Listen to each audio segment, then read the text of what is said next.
اسرار علی، شفا بھی کوئی لفظ ہوتا ہے؟ وضاحت فرمائیں۔ جی شفا ہوتا ہے، شفا کا مطلب ہے روگ مکتی، روگ سے مکتی پانا، شفا حاصل کرنا، کہتے ہیں نا اللہ تعالیٰ آپ کو شفا عطا فرمائے، یعنی روگ سے، بیماری سے مکتی، نجات، آزادی، صحت یابی۔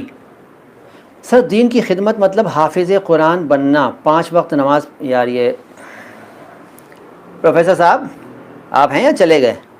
ایک اور نصیحت آ گئی ہے، پڑھ لوں۔ فیضان علی، سر دین کی خدمت مطلب حافظ قرآن بننا، 5 وقت نماز پڑھنا اور اچھے اعمال کرنا، یہی تو دین ہے۔ بیٹا کم جانکاری ہے تمہارے پاس، ابھی اور حاصل کرو جانکاری، اور الگ الگ سورسز سے حاصل کرو۔ کسی ایک مولوی کے ویڈیو مت دیکھو، بلکہ دوسروں کے بھی دیکھو، اور جو مولوی نہیں ہیں ان کی بھی سنو تھوڑی سی، ٹھیک ہے؟ حافظ قرآن بننے سے زیادہ اچھا ہے قرآن کو سمجھنے کی کوشش کرنا، جو آپ نہیں کرتے ہیں۔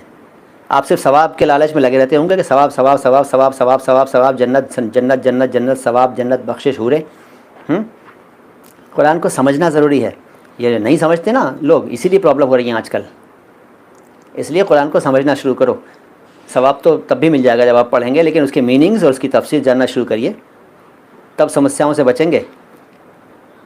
اور اب نان مسلم زیادہ قرآن پڑھ رہے ہیں، آپ کو بتا دوں اگر آپ کو نہیں معلوم ہے تو، آپ اگر خام خیالی میں ڈوبے ہیں تو آپ کو بتاؤں کہ آج کل نان مسلم لوگ قرآن کے میننگز، ترجمے، تفسیر زیادہ پڑھ رہے ہیں۔ آپ کو بھی پڑھنا چاہیے تاکہ آپ کو بھی معلومات ہو۔ باقی جو میں نے بتایا تھا اس پہ دھیان دیجیے گا، اور یہ نماز پڑھنا، حج، توحید، زکوٰۃ، روزہ، یہ آپ دین کے حصے ہیں، بالکل صحیح بات ہے، ستون ہیں، پرسنل ہیں۔ نہیں کریں گے تو گناہ ہوگا، آپ کو ملے گا، کریں گے تو آپ ایک فرض ادا کریں گے، ٹھیک ہے؟ لیکن میری باتوں پہ بھی دھیان دے لیا کرو میاں، کڑوی ہوتی ہیں ویسے۔